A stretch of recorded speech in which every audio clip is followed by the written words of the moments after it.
want to talk a little bit about another subject too, which a lot of people have, and that's depression. And freedom from depression is not possible. But what is possible is some modification of it, so it's not as bad. Is there anybody here that's never depressed when you're raising it? Okay. Is anybody that never falls into deep depression? Raise your hand. Is there anybody that falls into deep depression? Right here, baby. As your man.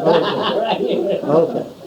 Now, as I put forth the answers, or some of the answers to this question, there may not be answers in your terms. So whenever I deliver a lecture, I give you what I consider answers, but if it doesn't get to you, it doesn't come through, it's no answer. So what you're supposed to do is say, I get it or I don't get it. And if you don't get it, you got to let me know, because then I'll change the example. And if you get your ass on that high chair behind that guy, so you can see over him, go ahead, so he can see the guy. Yeah, I'll get over chair. there. No, You move your chair where his chair is, and then he can block. This is getting me awfully depressed, I'll tell you. Why,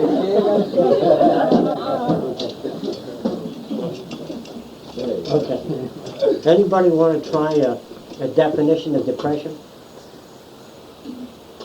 First. What do you mean by definition? What does depression mean? Oh, I said, what do you mean by depressed?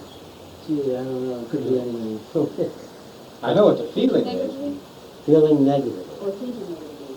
All right, that's fairly good. Anybody else want to say anything else, Ronnie? Somehow it's a state of emotional immobility. It's mobile a lot, isn't it? Okay. Depression from this point of view now is a series of habits that one develops that lead nowhere but to confusion and stress and continue that way. It's a habit. Is there anyone who doesn't understand that definition? It's a habit that leads to confusion and has no way out. Depression sometimes eases just over a period of time because you're further away from the event that caused it. So you can't get run over by a Mack truck and you're very depressed. As time goes on, we generally ease out. And just about when we get up here, there's something else that occurs and we die. Some people die very quickly in a way. And some people become depressed over a slow period. And most normal people eventually return like that. Now, depression is some area of our behavior that we haven't worked on.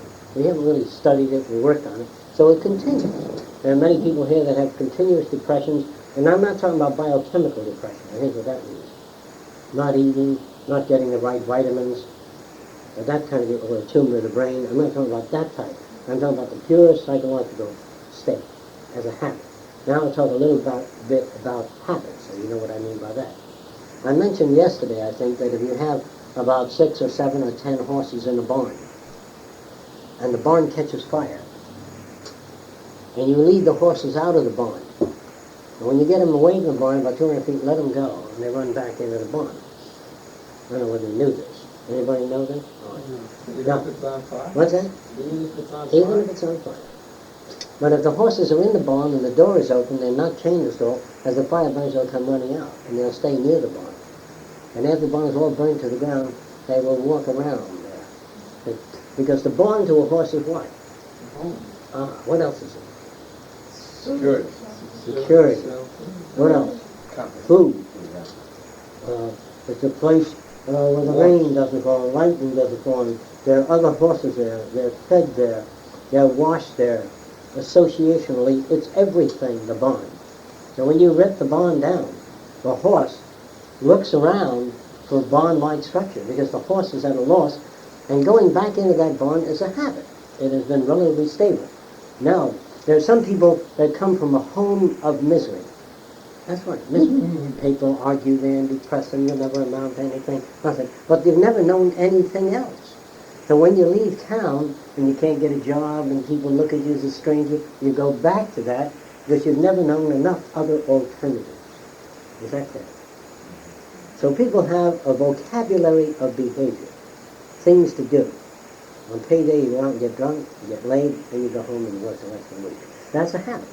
Now, very few people on payday rush to a bookstore and pick up a batch of books, and rush to an art supply store and pick up drawing materials, or go to a roller skating ring. You know, they don't have enough things.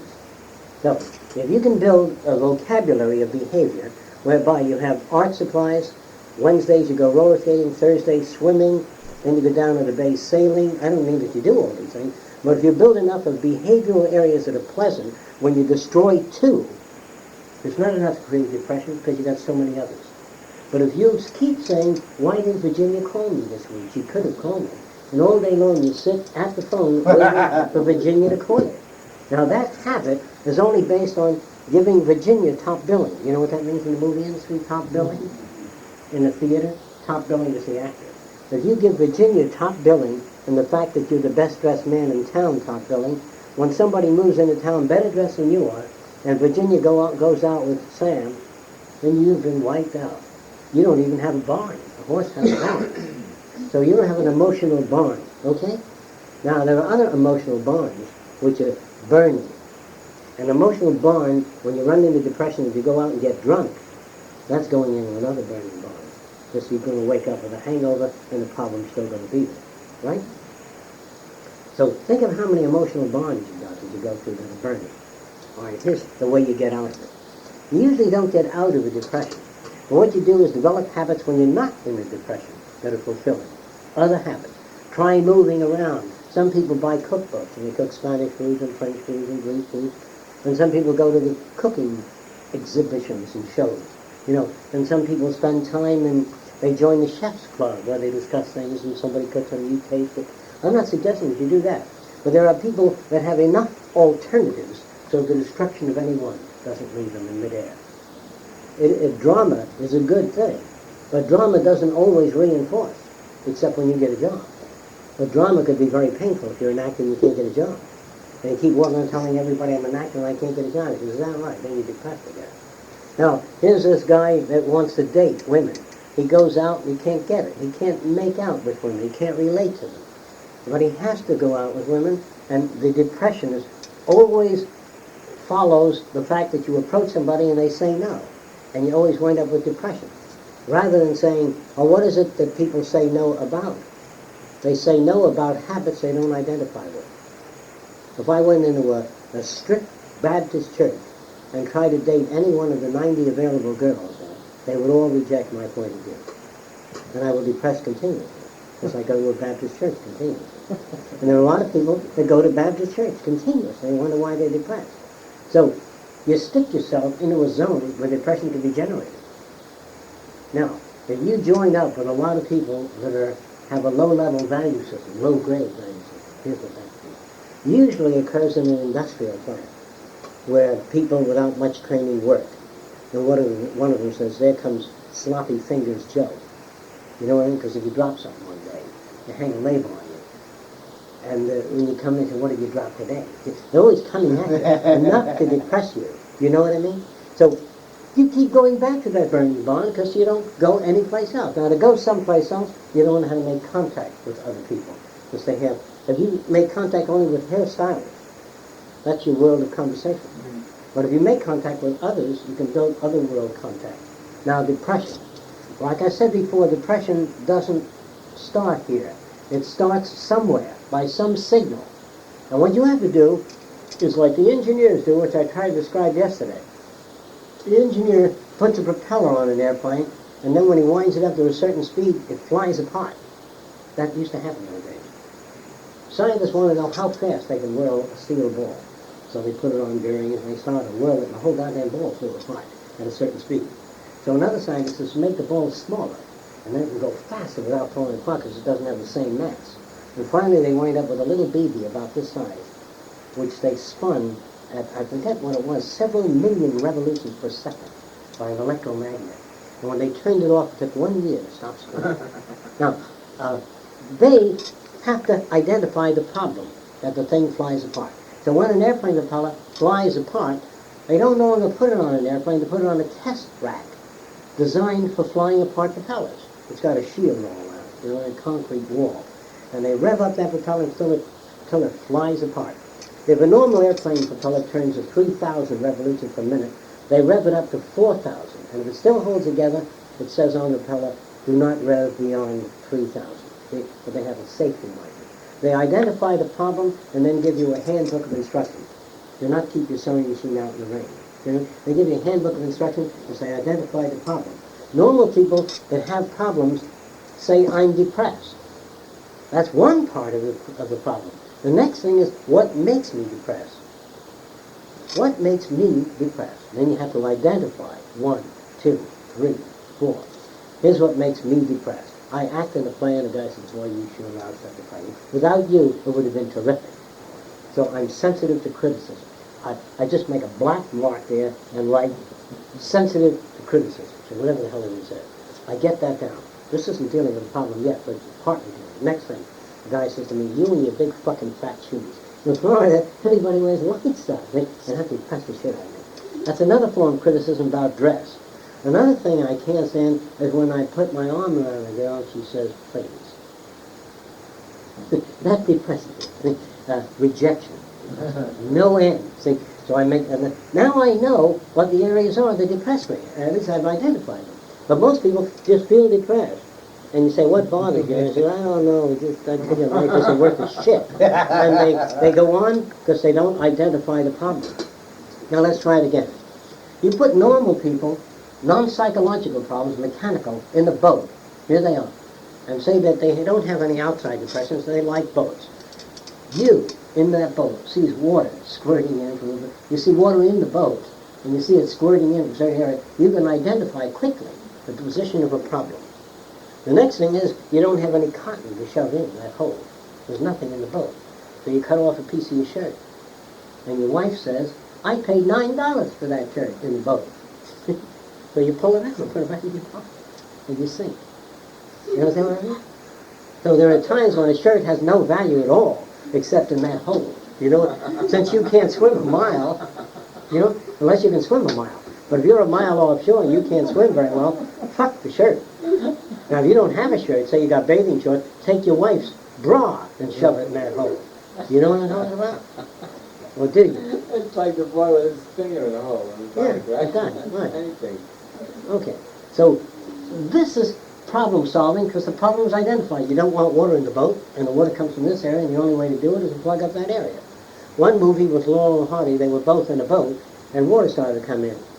And Stan, the thin guy, Stan, Laurel's the fat guy, and he says to Stan, let the water out of the boat. And Stan goes like that. So Stan pulls the cork out of the bottom of the boat. There's a cork in the bottom of most boats. So when you dry land it, you pull the cork out and let the water out.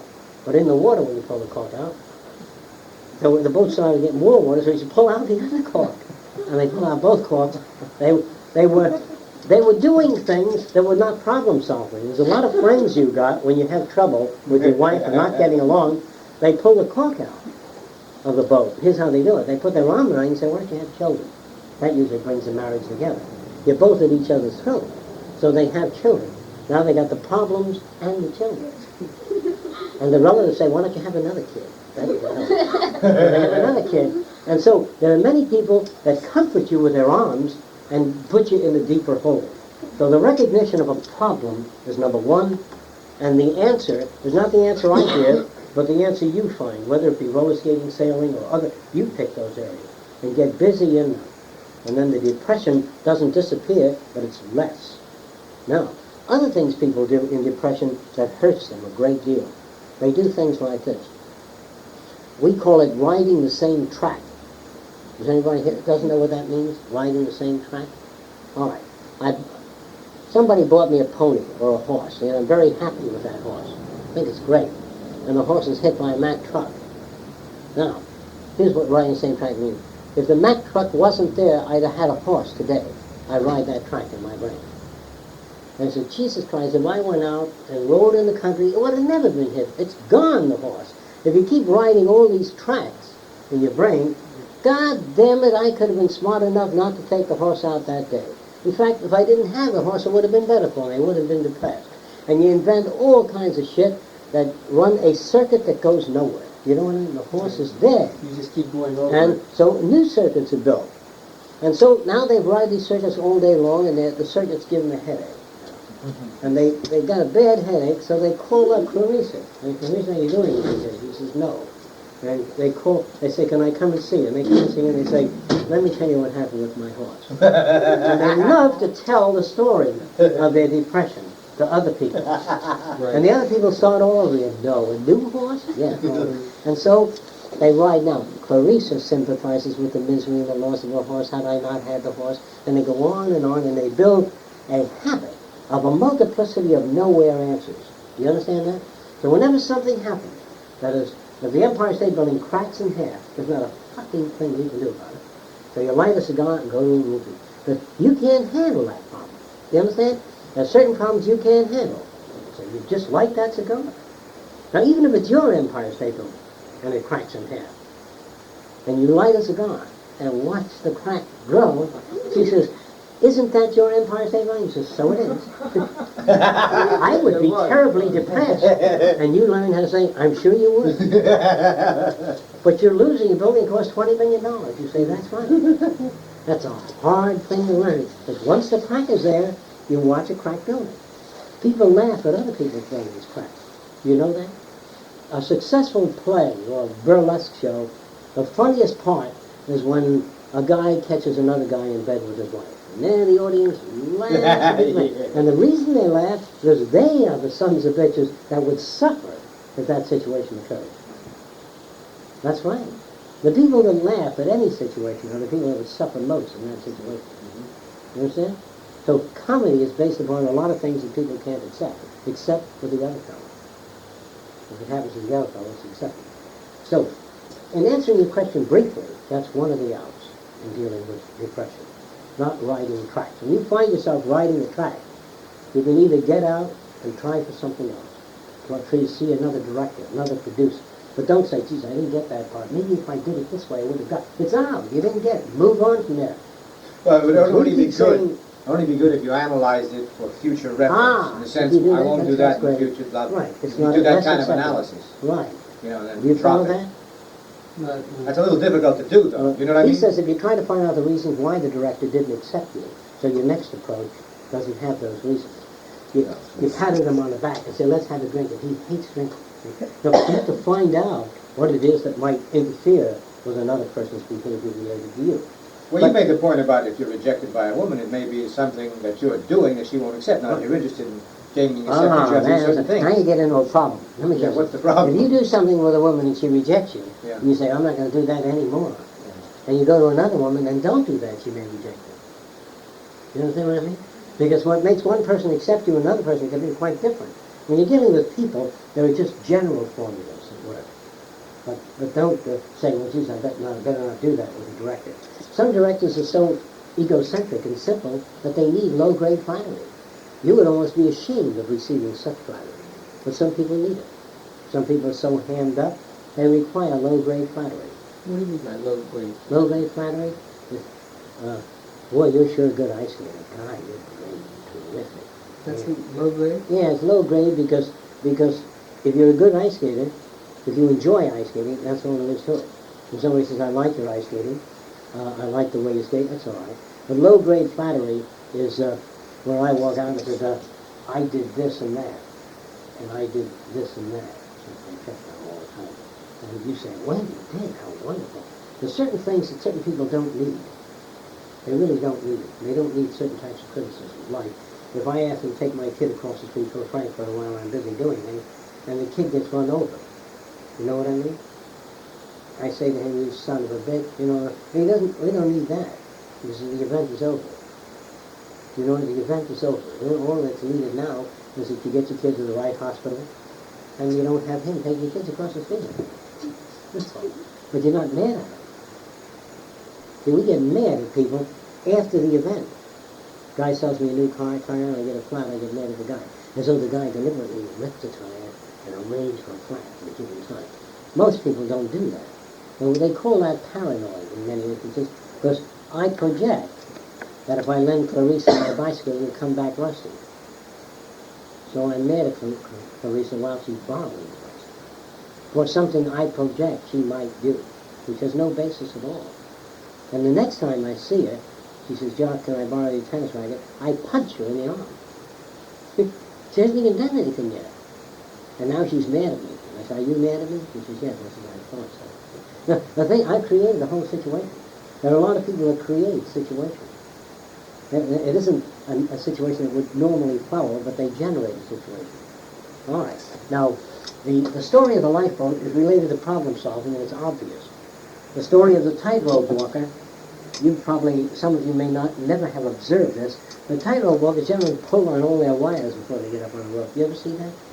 You ever go to a circus? They pull on the wires, Right. and they check the turnbuckles and the ladder. You ever see it? They get on the wire and check it like that before they do anything on it, because they don't want any problems. Now, the Air Force gives you certain tests before you fly. They project a picture of a runway, and you move the controls, and it comes up and down, and suddenly a plane comes in view, which is all on a movie projector, and you either move up or down, and they flunk you. Because that's a way of saying, I wonder if you can possibly make it, instead of put you in a real plane and meet with disaster. Does that make sense? All right. Now, if you're a police officer, some part of the training used to be, I don't know if it still exists today, they take them down to the morgue, and they show them guys that were cut up and mashed and mangled machines and all that. And the guy goes, oh, I can't stand that. He's going to be rough if he's a police officer, because they're around all kinds of situations. So they try to deal with the situation before the event.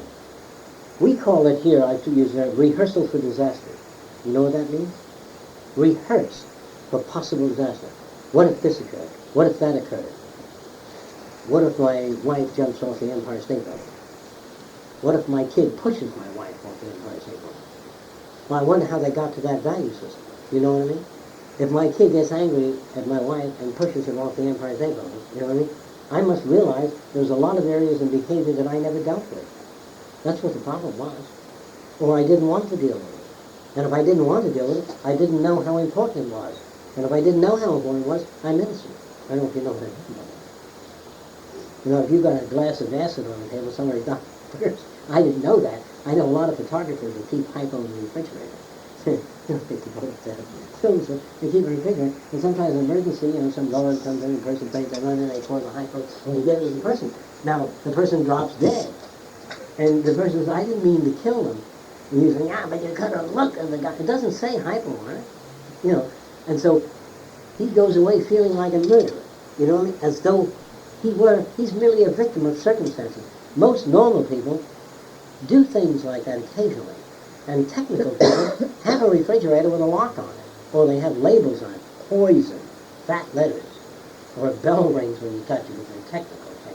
So the whole idea of technical security is to try to diminish that possibility. That's why the new condominiums with a moat all around it, and a bridge, and a police officer here, and everybody living in that city is known. And when you want to visit anybody, come to the gate and say, I'm visiting Mr. Euripides Sneed. And if you just a minute, and they call you expecting to visit, you know, John Smith, and you come in. Well, this way, you don't have gangs roving through this area, and you can walk around the park at night and not be clobbered. The probability is very low. So if you build a city security-oriented, see what I'm talking about? You stand a better chance of being taken care of. Now, if you have a child center here, and you have a guardian in the child center, not one, but two, or three, if the child center is big enough, the probability of anyone walking off with a child is pretty low. Now, if all children wear a belt with a beep system in it, and somebody did take a kid over the line, anybody in the community, that'd be turned in. There's the kids center, from a certain time to a certain time the kids are there. If they're supposed to be at the medical center, that thing would be arranged and indicate that. That if you took a kid over the line because you wanted to pinch the little boy's ass, you know what I mean? This would indicate and go off, and at the center they'd know where to go. They're going to beat you up. They're going to go to work on you and help you out, and the kid, and everything else. There's no more of this, oh, so you did this. There's no more of that. There's always correctional systems, just like an automobile where you change the tire when it's flat.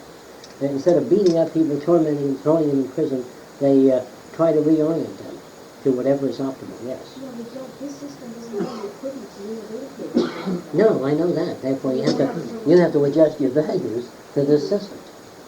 You can come in here laughing, and I say, what are you laughing at? I say, I was raped tonight. 3 times. I said, well, what are you laughing at? I could have been raped 9 times. You know what? You don't have that value system. The whole idea is, you know, who were you raped by?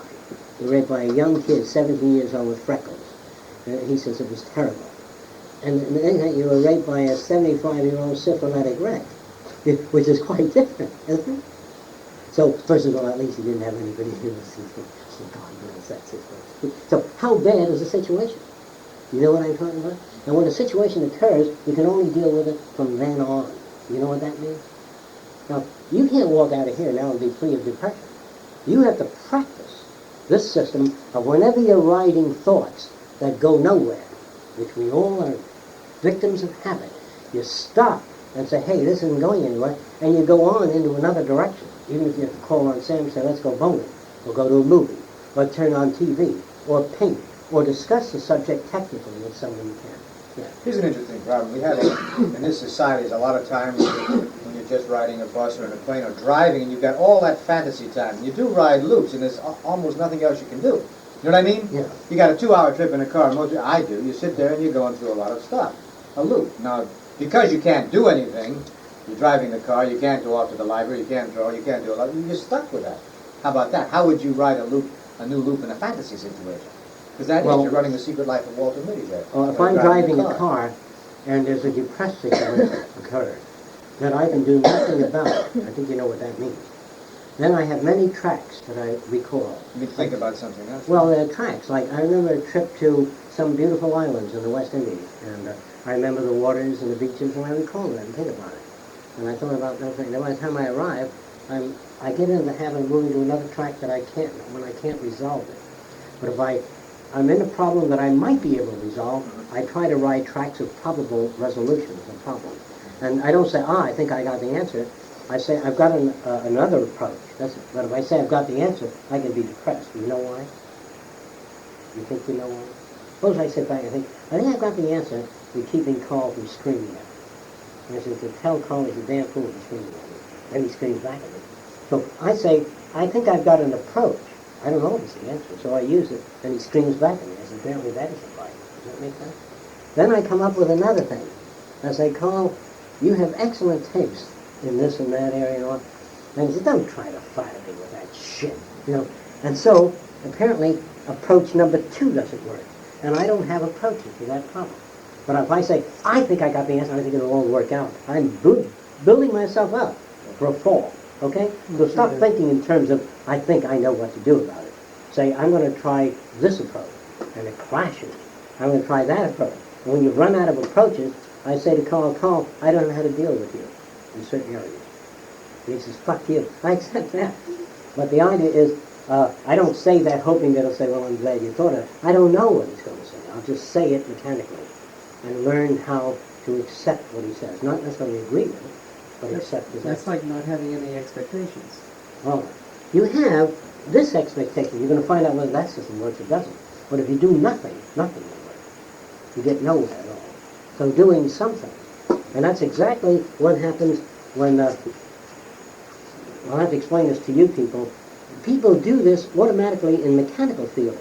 Like you took a person that can't fly and drive a car and put them in an airplane and put the controls in their hands.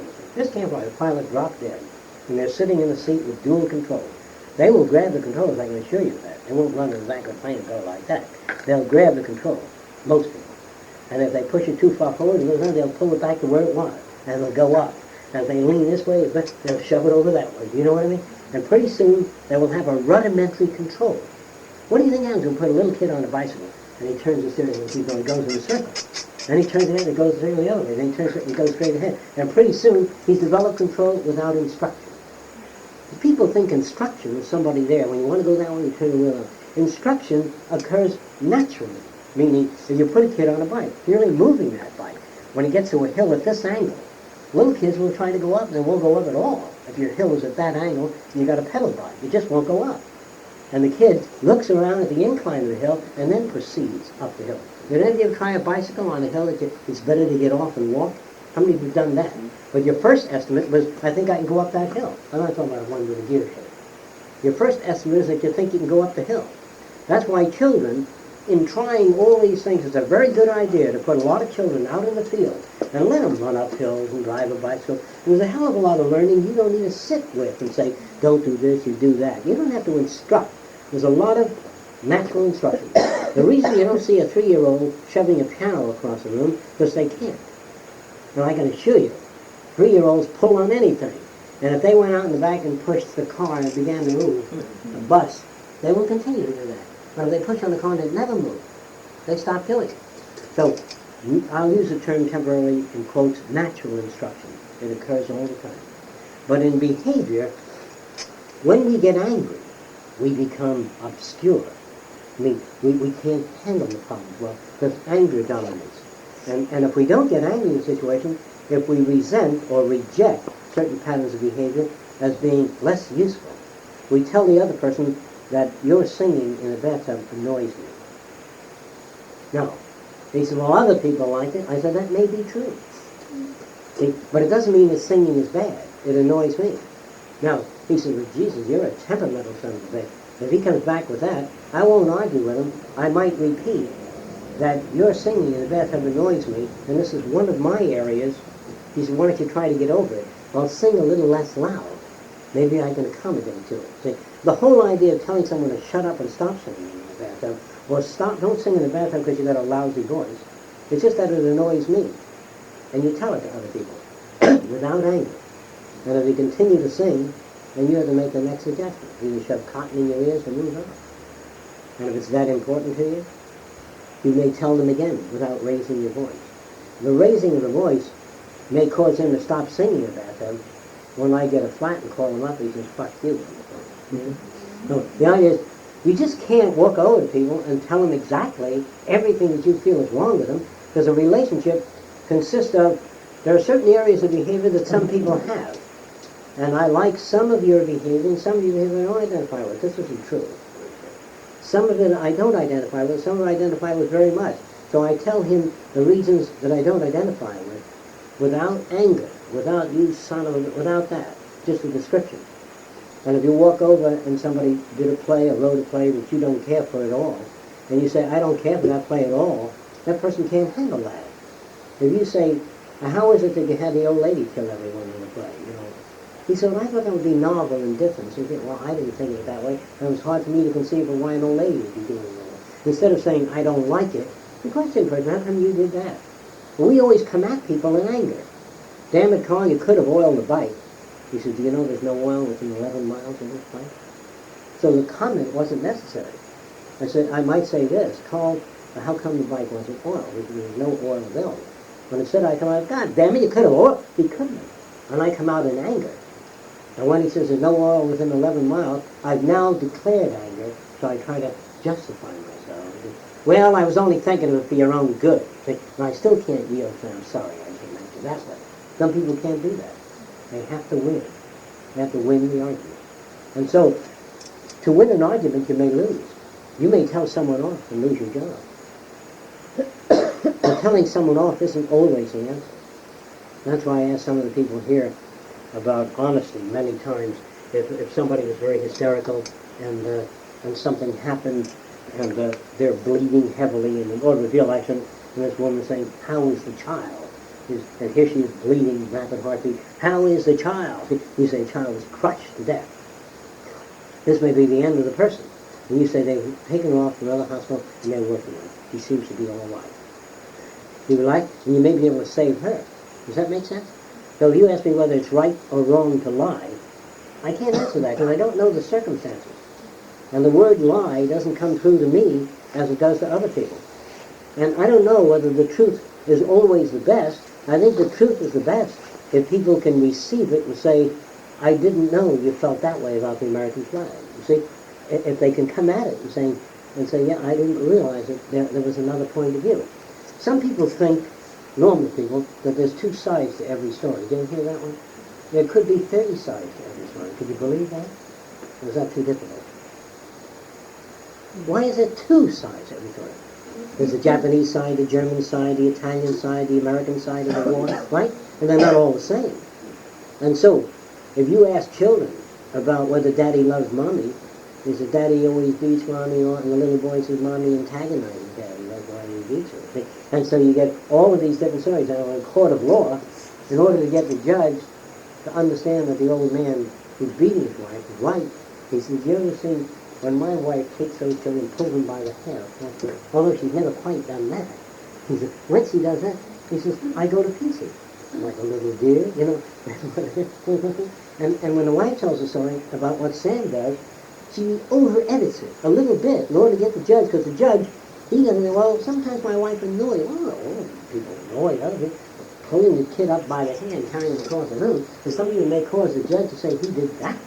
Not only that, but he burnt the bottom of his feet while he was pulling by the hair. Now, people tell all kinds of stories to make the point. And they do, and you say, well, I don't think they really do that. Well, go see an ad to a movie. The greatest motion picture ever produced, cast of thousands. They will horrify you right out of your seats. Now, some of the movies, like The Exorcist, made me laugh. I pissed in my pants when the guy was trying to chase the devil out of the little girl. It didn't frighten me at all. I thought it was funnier than Longhorn.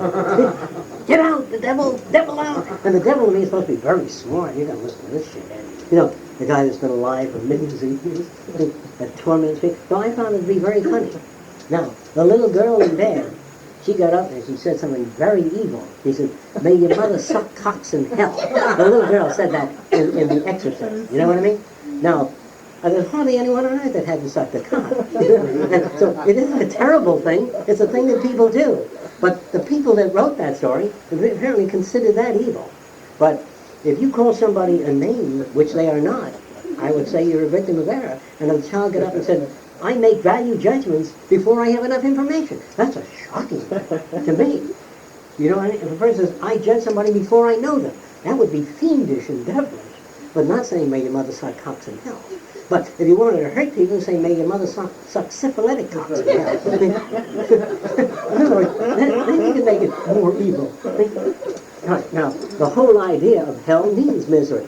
And if a person is surprised at the evilness of hell, I can't understand what they think of hell.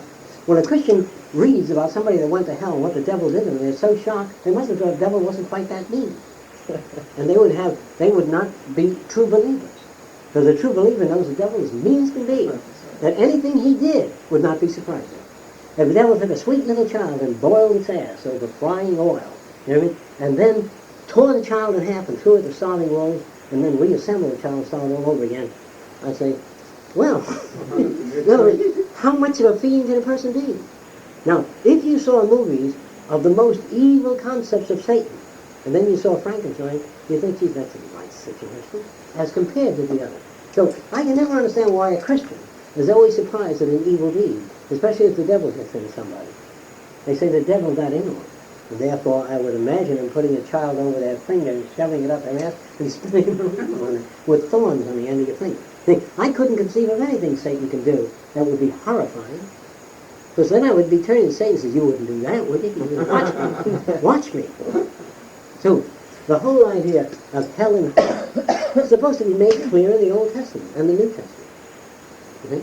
So here you have possibly, if an atheist who thought a lot about Satan went to hell, assuming it was a hell, he would be prepared for the worst. Do you understand what I mean? Now, if Satan says, I'm going to burn your toes, at the same time run an iodine-dipped prong in both ears and spin them around, see, you won't die, all you feel is pain. I say, is that all you can think of? He said, no sense torturing you because you expect shit. But if you take somebody else who doesn't expect so much shit, they will suffer in hell. You know what I mean? Now, Satan starved me to death and then worked out a fine dinner table with a silver platter and lifted up. There's nothing but boiled shit with worms in it. I say, no thorns in it? He says, that's a good idea. In other words, the whole idea of evil would be that you didn't expect to be that bad. Now, what can Satan do with another guy like himself? You see what I mean? What kind of evil can they concoct? The devil beats the devil. So the whole idea then of good and bad and evil and dealing with people has a lot to do with your expectations of heaven or hell and of other people. If you have good estimation, meaning good estimation would mean if there were a tree shaped like a big mushroom like that and it were raining, if you got under that tree or that natural gigantic mushroom, you would at least have some guesstimation of the possibility of keeping rain off you. But if you got under a pointed tree that was like a cone and you stood under this area of the cone, you get a heavy delivery of water. And that would be poor judgment. And behavioral problems are really standing under the wrong portion of the shelter. Does that make sense to you? Now, a guy walking along the beach when it's wet and rainy and a lightning storm, carrying a metal pole. High metal pole. Lightning is attracted to metal. And he said, but all the lightning strokes of this special world are only 50,000 volts of low amperage. They give you a hell of a shock, but they don't kill you. And he keeps coming around saying, why do I suffer so much? I said, get rid of the pole. He said, but that's my religion. I said, then hang on to it. And he suffered. And people with a religious benefit are carrying a lightning pole because they go out in school and then confess.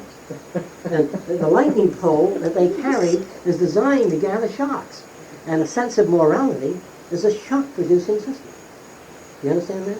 Now, conscience is also a pole with many prongs to catch lightning from wider areas. A person with a great conscience has lightning rods all over the place, and they are shocked continuously. And they go to confession, and the guy adds another rod. He says, he gives them new sins to suffer with. And so they keep adding to that thing, and so you suffer. You understand? All right, now let me just tell you another area of moderate suffering. If I were a hairstylist, and I entered the International Exposition of Hairstyling, and I did something special with somebody's hair, and they all walked in and vomited to judge us, I would say, my ability to judge what I think they would like is terrible. I don't think it was a bad hairdresser. I would say, I can't set hair for their value. Then I would do this if I wanted to win next year. I'd ask them what a good book on hairstyling is, whom they consider the greatest. They, the judge. Then I would study all these goddamn hairstyles that they find, see? And I put them in my book, see? And I designed something between those systems next time. Does that make sense? And then when another hairstylist walked in and says, "Hey, John, that doesn't look like the type of hairstyle you would go for." That's right. He said, "What are you doing for it?" And I set out the wig. Okay? All right. Now, if you want something in this world related to their values, don't do your thing. That's why at these sessions I speak this way, but on the outside I have to speak another way, because that's another system. So you want to avoid depression, the idea is watch the game you play and learn something about your partners. Does that make sense? All right. Now you want to talk about something else too tonight. What did you want to get into? Just alternative energy. Excuse me, unless you have any questions along those lines before we get off that system. Now, it means you got to put it to work. When you leave here, you got to practice getting off the old track. You are talking about it in the present system? Yeah, but I'm talking in terms of not really in the present system in the sense that what can be done if there is an interdisciplinary all-out approach on a national scale. What could be done? What could be developed? In simplified terms, when you've got a house that looks like this, and the sun's path is generally across the house in this plane, this roof is going to pick up a hell of a lot of heat if it's black and it faces the sun. You see that? Mm-hmm. Now, this side of the roof we don't worry about because the sun's rays skim it. So some people have planned rooftops so that the inside of the building wouldn't get too hot. And what they did was they had a roof shaped like this. I wonder if you see that, or is that too difficult for you? Because the sun's rays do not fall on the flat part of a roof, on the flat, and heat the air under it. And in some cases, if you make a roof like this, and this is the summer sun, if you mirror coat this face, you know what I mean? Just this face, and black coat this face, the winter sun is way over here, and that'll heat the roof in the winter, and it'll be relatively cool in the summer. Do you see that? Mm-hmm. So you won't have to use air conditioners all over the place. All right. Now, if you make a house, you got a house like this. If you've got a cold air generator, refrigerator, the cold air goes down the elevator shaft and mostly stays on the lower floors. So if you build high ceilings in buildings and you got heating in the winter, most of the heat goes up to the high ceiling. You ever climb a ladder in the winter in your house? You can't stand the heat. Did anybody ever do it? Step up on a chair near the ceiling, it's hot as hell. So the higher your ceiling, you may like to live in a timber house with timbered ceilings, hand-rubbed wood, and you got a fireplace there. Everything is hot as hell up there. Now, if you have a roller skating rink here, ice skating rink, there's no food lockers under the ice skating rink because cold air drops down. You know what I mean? And if you design your roller skating and ice skating rink with food storage systems underneath as an incorporated design, do you understand? Because the cold air only goes down anyway. If you got food under there, and combine your refrigeration system, you're going to have ice skating and food storage. Does that make sense? We don't think that way because the guy that owns an ice skating rink, he's, I'm not in the food business, see? And the guy in the food business doesn't team up with the ice skating rink. Another thing in the conservation of energy, the main thing that I've always had to say was that if you build a city that contains most everything that everybody wants, which is not too difficult to do, and if you do that, you save a hell of a lot in transportation. Now, some of you have had some difficulty in understanding that. If you build a city that contains most everything, most everybody wants, they wouldn't want to go anywhere. And he said, well, I can't conceive of that. I always want to go somewhere. Here's what go somewhere means. Here's Carl's house. There's no movie nearby. It's out here. And if Carl wants to go roller skating, he's got to go over there. And he wants to go swimming, he goes out to Key Biscayne. Now, if you move Carl out to the beach with a roller skating rink in his community and an ice skate, take all of these things and pull them into the community. But he said, but I don't like roller skating. There's another guy in the community. There's another community with art centers, music centers, other things that has your kind of thing. I'm not saying that you'll never go out of town, but hardly if you have all those needs met. In other words, the best way to understand this is the thing I referred to many times as the luxury liner, which I always ask people here whether any of you have ever traveled on a luxury liner. Have you? Anybody here? Okay. A luxury liner has most everything on it. It's big, it has swimming pool, motion picture theaters, dancers, hospital, and everybody on the liner, if you travel first class, they come in, you can say, can I get you anything? Would you like some food or a cup of coffee or a snack in the afternoon? Everybody on that liner, I'm talking about first class, and I'm talking about the pleasure cruises, you know, they really are all out because they think on the end of the trip they're going to get a tip, and so they're out to please you. So a luxury liner is, again, a total enclosure system that has everything. But there are no ocean liners for scientists that have a technical reading room and things like that. You know. But someday, ocean liner with microfilm, microgroove recordings will be able to have everything, especially with the small computers. You can see any film you want to see, not any film they're running. And someday, with that type technique, an ocean liner we call a closed system. But ocean liners don't have a mechanism underneath to catch fish, fry it, and prepare it for the guests on board. They carry fish and refrigerate. You understand that? All right. Now, have you people noticed out, sometimes you may have noticed this, if you turn a light on at night, this is inside the room, and keep the light near the window, at this time of the year, you'll see thousands of moths and termites on your glass outside the window near the light. Have you ever noticed that? Had anybody here ever noticed that? All right. Now, they found that if you take certain types of light, mix it up, and design a spectral bulb, it's long like a fluorescent tube, with colors of green, red, blue, violet, it attracts different types of insects. And right around that light, you have an electrocution grid, where the insects are electrified as they come within the vicinity of light, and underneath you got a basket that collects millions of insects from the Everglades, right there with a light system. And they'll fly in by, you have no idea in the Everglades, if you had a light bulb of 100 watts, there's no light for miles, everything will fly come into that area, you'll have a vat underneath it of billions of different types of insects. Now that's the best fertilizer in the world, the best source of protein. So if you're running out of fertilizer, you don't need to go to a bat's cave to get guano or bird shit. You can collect it right there. Now there are certain types of insects. When you set up a light to attract insects, there's an unusual thing that occurs amongst some insects. There are some insects that are phototropistic. They go to that light, and some of the same variety are not that phototropistic. So they go away and they multiply, you know, and pretty soon they don't react to that light. So instead of giving a person a shot of penicillin, which some people can adjust to, in the future you'll have about 11 different factors that you're given at one time. So there's no chance of adjustment. You know what I'm talking about? Instead of just having a red light glowing, you have the entire photo spectrum oscillating, you know, and sound spectrum at the same time, and thermal spectrum, heat. So the insects that fly in that area, you just can't say, well, I don't react to that. It's like putting $1,000 in bills on the floor in an impoverished district in the street and expecting to come back in an hour seeing anything there. They'll all pick them up. Now, I'm going to just show you something strange here. Suppose you had about a big industrial plant. I don't advocate this, though. I just want to show you how you handle insects. In this industrial plant, there are people that steal tools. There's certain people who steal tools. And all the tools that they steal give off a radioactive poison. In 2 months, there'll be no tool stealers around. I'm not suggesting we use that, but we can use that on insects. On people, what you do is you make what they call the tool room here. For those who would like to borrow tools, take them home and build things. Then when they're through, bring them back, take out other tools. Make them available. Many people walk up and say, can I take home the dryer today? Hell no, you can't. Well, sometimes they'll steal parts of it. But the idea is to make some things available. It may be cheaper in an industrial plant to make things available to people, certain things. Right?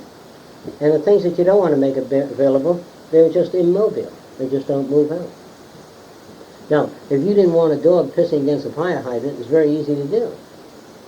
You build in a certain section of the community where you got dogs, the dog lifts its leg, and if you have high voltage over the surface, just the surface of the fire hydrant, just for a week, 2 days in any dog community, when a dog lifts his leg up and he starts pissing, the uric acid conducts high voltage right back up. And it's called the last piss. The dog doesn't die. He just gets a slight shock. And every time they look at a fire hydrant, they walk the other way. No, at a fire hydrant. All right. Now I saw a sweet old lady sleeping on the beach. This is true here. And she had a nice big basket with all her shit. Her hat too.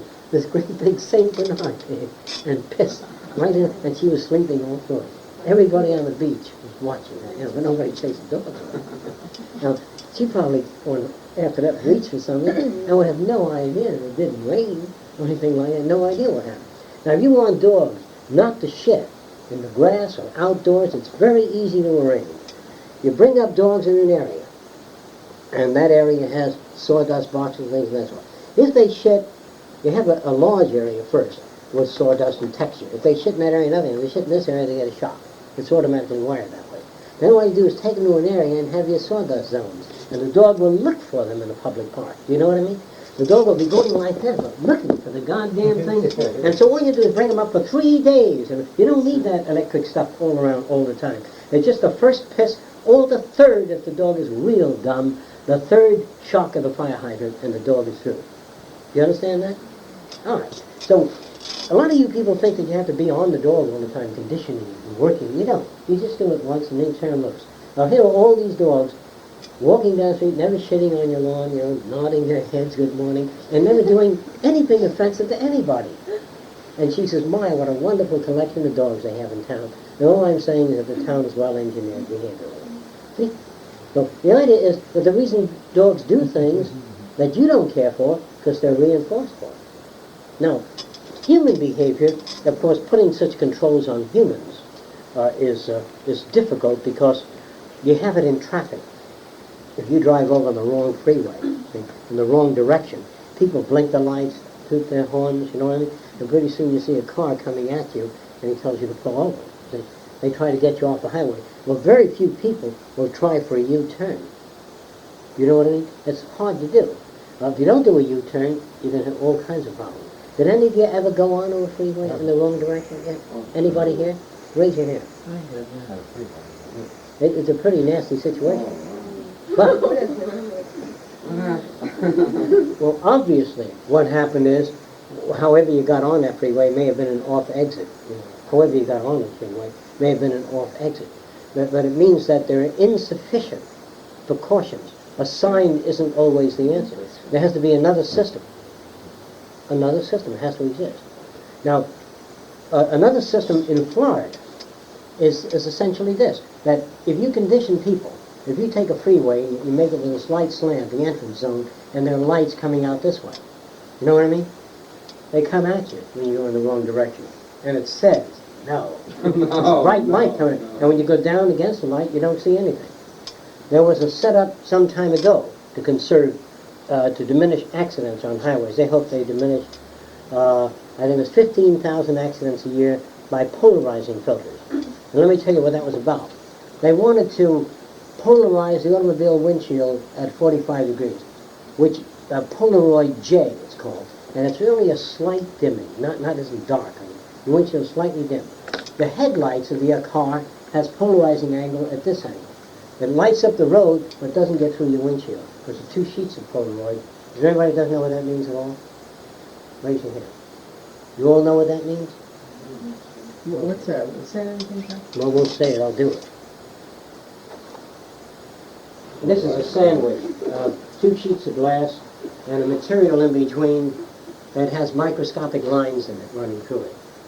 And the light that comes through this, which you can see better here, I think you can see the light coming through. It isn't that diminished. However, when you put them together and turn it this way, the other way, you can diminish the light considerably, see? So your windshield has a polarizing angle in it, and the guy's headlights has that. The light still comes out, but when your windshield comes in line, it blocks out his headlights. You see that? You don't need to know how right now, but it's, your automobile, you can still see out. I can see everybody in the room. His headlights have this over it.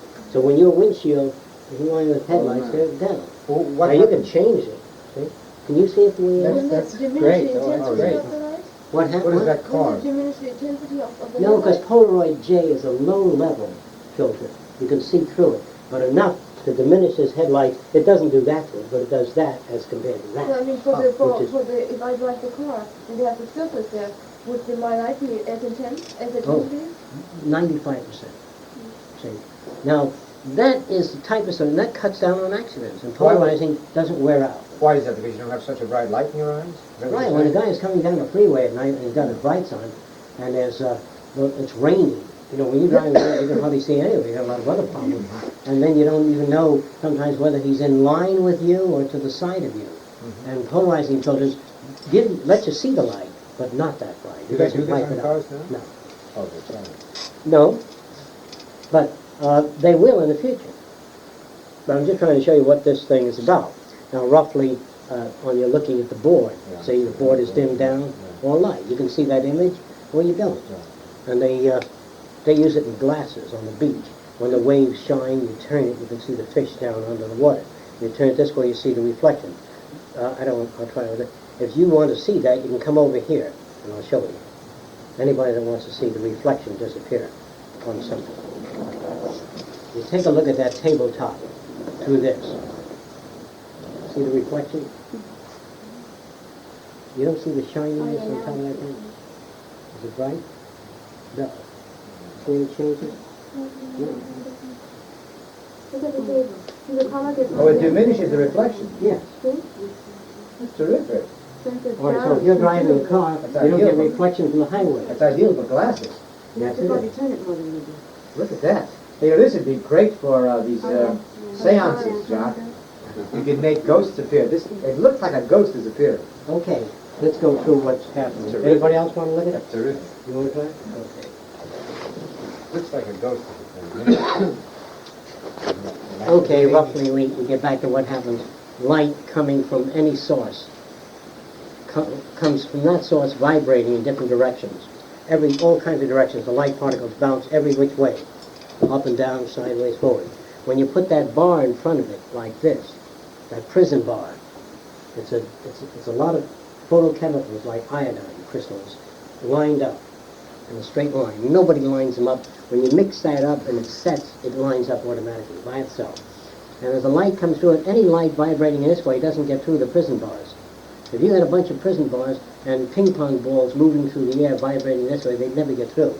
If they were vibrating at an angle, they wouldn't get through. But those that are vibrating up and down will come through. You understand? They fit through the prism bars. So you get a lot of sheets of light coming out of polarizing screen. Sheets vibrating up and down through the prism bar. When you turn the other prism bar this way, it doesn't come through anymore. Because the light that's vibrating up and down can't fit through that prism bar while it's moving up and down. If you had a prism bar here and you moved your hand up and back, you'd never be able to get your arm through the bar. But if you move it up and down, you can get it through the bar. See? So it works like that. It causes light to move.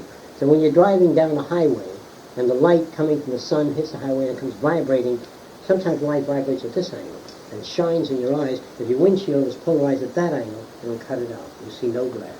So much for anti-glare systems. Now, all of these buildings that we turn out architecturally, like the Fontainebleau, is curved like that. It's a huge semicircle, the Fontainebleau Hotel.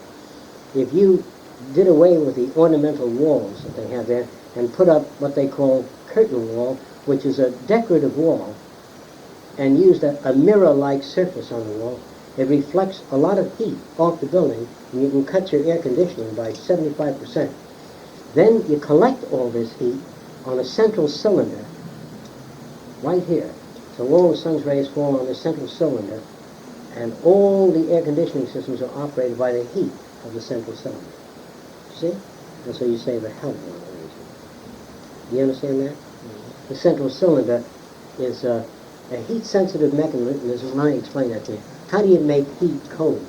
How do you get heat to make a house cold? Remember I said if you twist dissimilar metals together, just twist them together. Dissimilar metals mean like aluminum and copper. They're very different.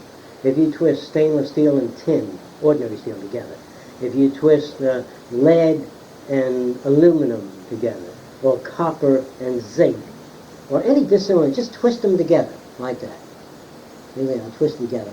And you put a match underneath it like that and heat this end becomes cold. Did you know that? Very cold. And the higher the temperature, the colder this end gets. That's called a thermocouple, if you've never heard the word. So inside this are dissimilar metals. So the heat from the sun hits the dissimilar metals, and there's a central tube where all the cold face, in other words, the hot face of the twisted metals are outside on the cylinder, where the sun rays hit. The inner face is on the inside of the cylinder, so the air moving through that is very cold. And that's what you circulate through the building. So you get air conditioning from nothing. The hotter it gets outside, the colder it gets inside. So someday, a lot of that kind of construction comes in. You know about conservation of energy. Another thing I mentioned, I think, to some of you, that if you, this is supposed to be an automobile in the future, that if some of you go to parts places and you buy a shock dampener, it's a strut that you put under your wheels. It's a cylinder. And every time you go over a bump with a big car, it afterizes the bump for a little, moves up and down for a little while. And this cylinder dampens that. You ever see that? So you don't have the afterride. When you go over a bump with your car, it shimmers for a little while. And this cylinder, once, and it's once or twice, and stops. So they buy those and put them on their car so the car won't be bouncing after a bump. Now, in that cylinder, if you put Freon gas in, that's the same gas you got in the refrigerator, every time you go over a bump, it compresses the gas, and that operates the air conditioning in the car. So, if you're driving any car, any kind of bumps you go over, it generates air conditioning. And air conditioning is a heavy drain on the car.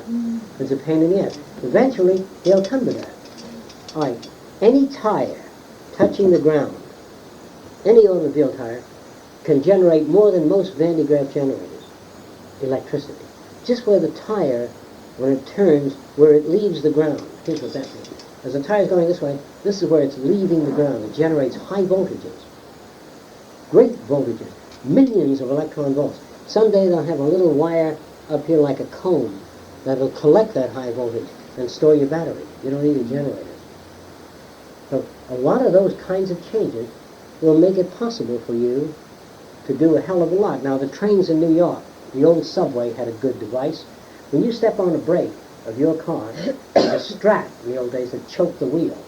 It's the wheel turns, there's like a leather belt around it that they pull tight. That stops your wheel from turning. But you wear out your brakes. When you step on a brake, it chokes the wheel. There are two things that get around the wheel and press against it to choke it. Disc brakes is like a phonograph record turning with two plungers that squeeze the disc. Now they get hot, they wear out. Whereas a subway train used to have an electric motor in the wheels. And when you stepped on the brakes, the wheels would turn electric generators.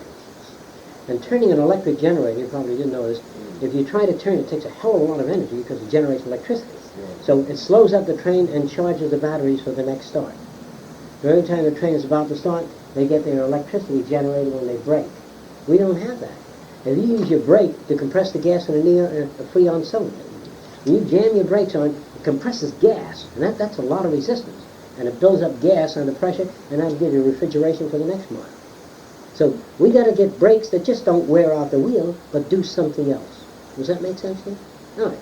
So all the way down the line, now let's talk about areas of great scarcity, like areas in Arizona where they have water shortage, or Death Valley. You have a sink here. And the sink is a little higher than the toilet bowl box. And whenever you run water, it goes in the toilet bowl box here. See? From the sink, it drains into that. Then you can flush the jar with water you can't use anyway. But if you flush your john with fresh drinking water, it's a lot of water that goes down each time you flush the john.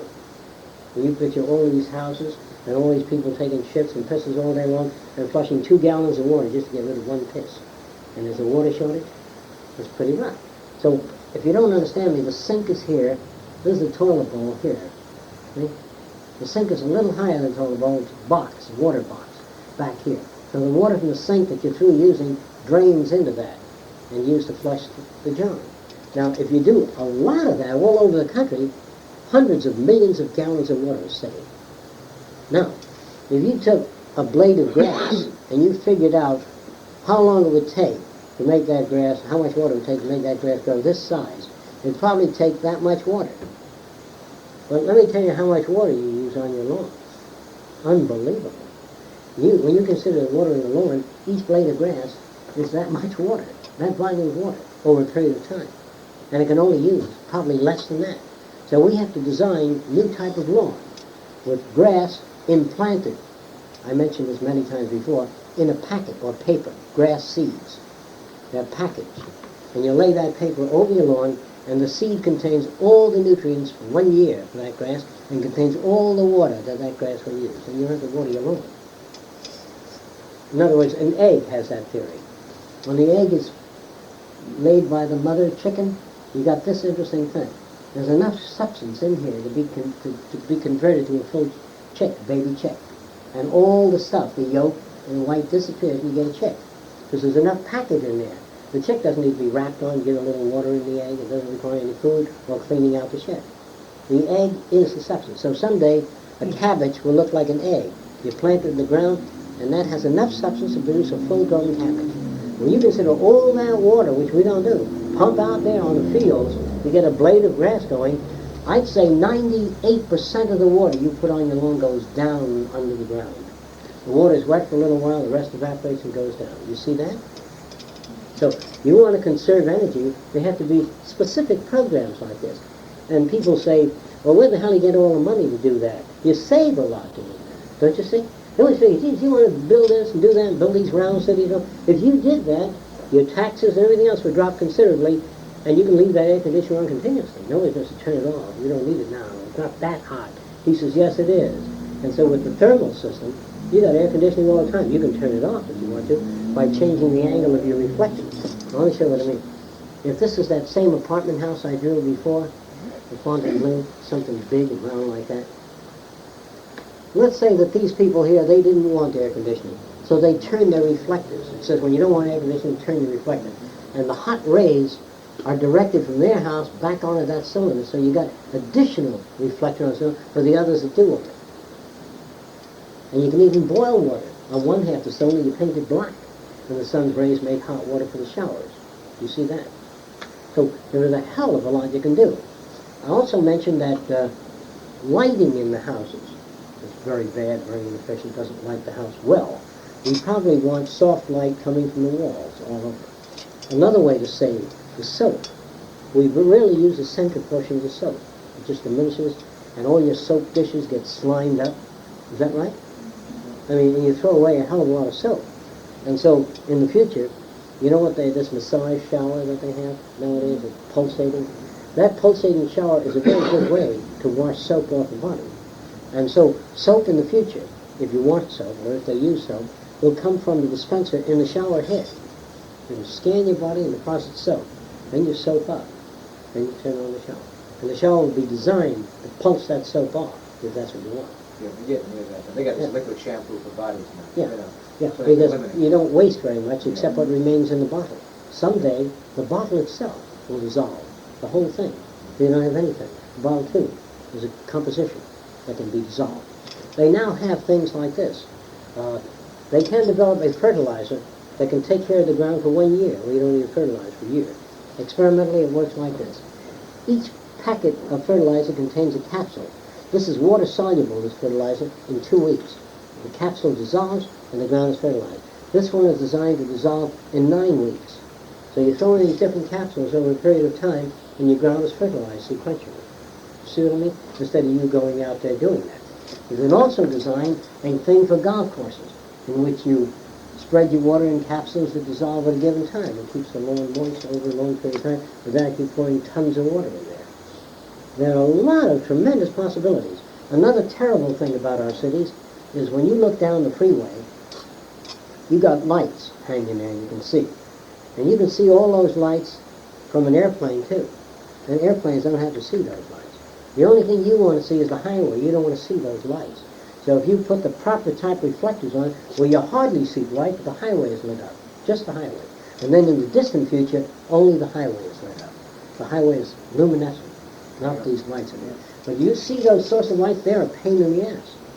If you put a disc in front of that light, in front of a house, just a black disc, the board will be lit up, and you won't see the source in these reflections on here, which are annoying. So lighting of highways is very bad today. Lighting of cities, they waste a hell of a lot of light. And so the light's always on at the same intensity, even though there's a full moon. Someday there'll be photoelectric devices in there and vary the intensity, so it's in accordance with the amount of light. You see what I mean by that? And all the lights on automobiles will be off, because the highway will be lit up. You don't need to burn your batteries down. So if you want to conserve energy, you don't put up a sign, don't drive if it's not necessary, turn your lights off when not in use. You just build it into the system. Now, let me tell you how it would be if you had the same kind of system in your body. If you had the same kind of system as the system we live in your body, we're not like this. You'd be sweating when you didn't have to sweat. You'd be freezing when it was warm. And if you wanted to take a shit, the body would say, not now. And the system you live under is that kind of system. Everything is wired backwards. But if you build it in, it's much easier. Now, when you take a piss or a shit, I mentioned to some of you, they now have this, so it's no longer new. They have big tanks in which the piss and shit settle on the bottom of the tank. And then bubbles of gas come up called methane gas. And then they take that gas and run it through a tube and ignite it, and they turn gas turbines that generate electricity. So the shit that you collect from 11 million people in New York generates a hell of a lot of electricity. And instead of dumping it into the ocean, and then what you get from the shit, what you reclaim from it, you can make fertilizer after you sterilize it. So there's a hell of a lot of possibilities. I also mentioned to some of you that weren't here what you can do with the radioactive waste. Were you hear that? Yeah. Okay. You remember what it was? Yeah, some of it. You put it in a tube, the radioactive waste. You mix it in, let's say in your terms, you mix it in with cement, with the radioactive particles here that nuclear plants can't use. Then you put a jacket over that of PVC plastic. That's like these plastic water pipes, you see. Then there's another jacket over it of an elastic polyester material. Then there's another jacket over that, a very light jacket. You got about 10 jackets. Then it's buried down underground, these pipes, deep, near hospitals. Then you got all the contaminants of hospitals moving through those pipes and radioactive rays going through all the bacteria and everything else. We can use it there. We can use radioactive waste in food plants, where you have the radioactive material is in the walls of a pipe. And inside that is another pipe, and inside that another pipe, and then a glass pipe. And the fluids, milk or anything moving through that is radiated by X-rays and gamma rays from the nuclear material. No particles get in, just the wavelengths coming out. The radioactive material is sealed like in a ball. Even if you seal it in a steel ball, X-rays come out. And if you have foods that you wish to preserve, the rays kill the bacteria in that food. In many cases, when you take grain and store it in a grain storage system, there are all kinds of bugs in the grain anyway, and they eat the grain. A lot of grain is eaten in storage systems. So if you run that grain through the X-ray tube, a short run, all bacteria and bugs die in that tube, and the grain is not eaten. So we can use radioactive material probably to save 100 million tons of food every year all over the world by the radioactive system, instead of dumping it into the sea. And if you had to dump it into the sea, you build a pipe under the ocean, big pipe, 20 feet in diameter, about a half a mile long, and circulate the waters of Biscayne Bay through it, and that'll kill a hell of a lot of bacteria. Except fish are not circulated through that, but it'll kill a lot of undesirable bacteria. So we haven't turned, you see, we don't have enough agencies to find use for what you call waste material. I mentioned to some of you, most of the food wrappings in the future and most of the Coke bottles will be water soluble. So when you go on a picnic, you throw your wrappings away and it rains and it's dissolved. And so there's another thing we can do. And I mentioned to some of you here, wherever there's a river that runs, say, 20 miles, and most rivers run, the water moves like that. But getting stuff back up the river is a real pain in the ass. If the river moves this way, you can go down that river with a lot of boats and pull a lot of freight. But if you've got to bring stuff back up against the water, your fuel bill's very high. And what you do, if you can follow this is a little difficult for some of you. This is the river enlarged, and the water is moving that way. If you build an intrusion sticking out of the land like this, it's a dam sticking out of the side of the river. And the river moves this way, and then you build another dam sticking out like this here. Excuse me, this way here. And then you build a small waterway in here. The water moving this way, a lot of it will get into this, and the pressure will cause the water to move that way. And the water moving this way will drag the water out of that. So you can get a free ride, one boat width upstream. This water here will be moving slower. You understand? And this water here faster. So you can get a free movement back in the other direction. Anybody have difficulty with that?